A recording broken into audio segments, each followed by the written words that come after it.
Hey, I'd just like to show you this. It's a camcorder case.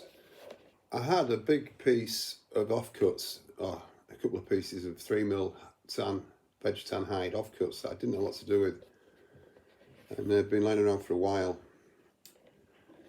So I came up with this idea a few days ago and made it a video camera recorder case, and there it is. It was tricky because of the thickness of the leather, but it was good fun to make it. I like making something out of nothing. So initially, you make, well, I made this, the outer front, and that was a bit of a challenge because, again, like I said, because of the thickness.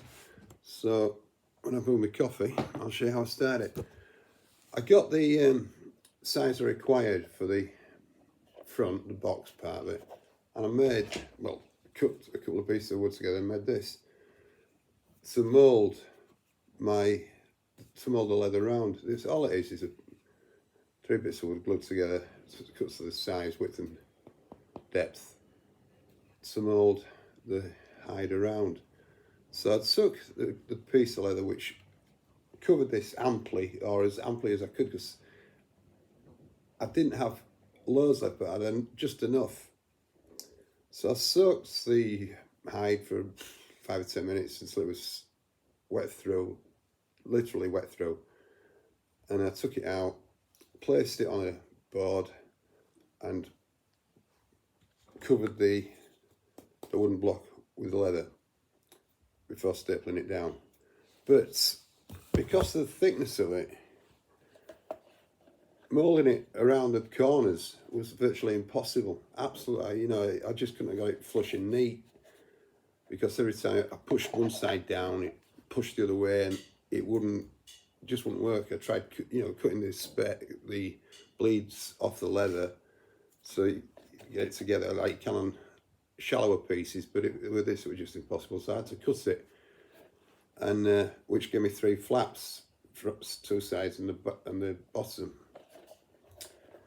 So after, with this little beauty, it's an essential tool for anything leather. After I pushed the hide firmly into the sides of the block, I stapled it down. I left it to dry for 24 hours or more, I can't remember. So once it dried, I took it off, made this little beast, and I made that the same way. I moulded it round a piece of 3mm hide, which was 1 inch wide, and when that had dried, I was left with that. Perfect. At which point I dyed the 2 of them, burnished the edges with this. This is what you use to burnish, you know. I skived the edges first with a skiver and burnished them to get this smooth finish, you know, this lovely soft, well, hard, smooth, but smooth, you know. So you take the corner off by skiving it with a little skiving tool and burnish it, and I dyed it. So I had just that piece almost done. Well, it was done, dyed, fitted, and ready to stitch on the back.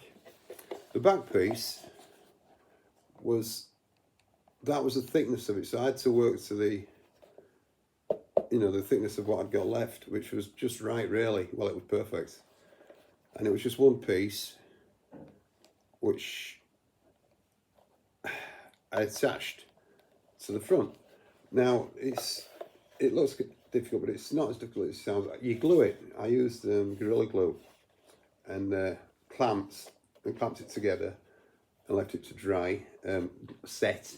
Oh, after dyeing it, I dyed it first. The back I just dyed it and fitted those loops, belt loops, with D-rings on them. You never know, they come in handy if you want to wear it around your neck. You can attach a lanyard to it, and you've got these. So after gluing it and clamping it and leaving it another maybe, I don't know, 24 hours, then it came to the tricky part, because punching 6mm hide is a nightmare, an absolute nightmare. I mean, you score the line you want to punch. There's various methods of scoring it. It's, well, you can use anything. But these are the punches that you follow the score with, the scored line with. And normally you can go straight through with these, and it gives you that lovely neat line to saddle stitch. Because it was 6mm, forget it. If you could get, when I could get those finally through, I couldn't get them out again. You know, it was so thick, and I was pulling my hair out trying to get them out.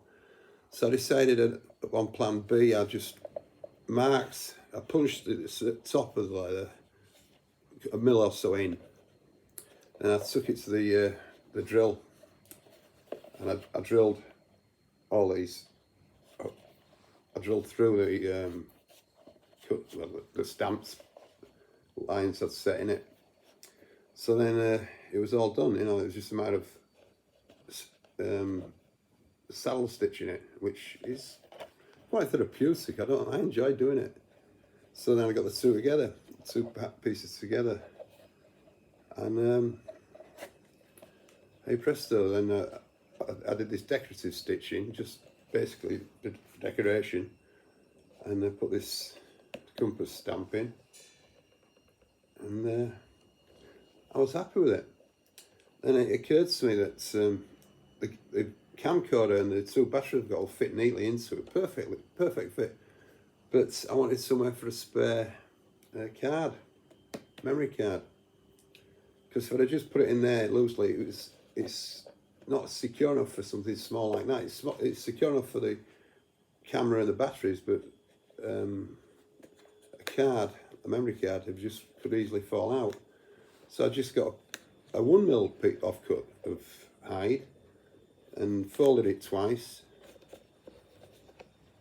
stitched it, dyed it, and put the snap on, or whatever you call them, and attached it. So there you have the finished product, which solid as a rock, isn't it? You know, it's not.